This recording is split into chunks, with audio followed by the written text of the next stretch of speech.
மின்வெட்டால் அவதிப்படும் மக்கள்.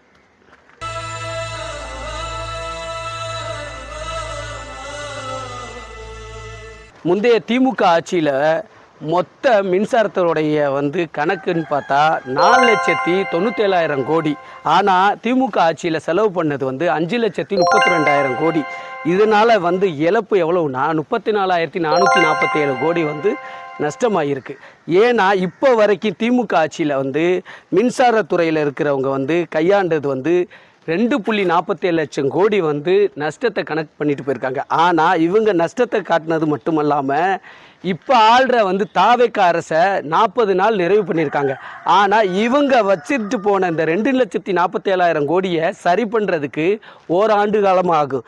இதை சரி பண்ணதுக்கு அப்புறம் தடையில்லா மின்சாரம் மக்களுக்கு கொடுக்க வேண்டிய அவசியம் தாவேக அரசுக்கு இருக்குது. அதனால் இந்த திமுக ஆட்சி வச்சுட்டு போன கடனை இந்த தாவேக அரசை சரி பண்ணிட்டு தடையில்லா மின்சாரம் மக்களுக்கு கொடுக்க போகுது. இந்த திமுக வச்சுட்டு போன 2.47 லட்சம் கோடி கடனை சரி பண்ணணும். இதை விட்டுப்புட்டு இந்த தாவேக அரசு மேலே குற்றஞ்சாட்டுறது ஏன்னு தெரியலை.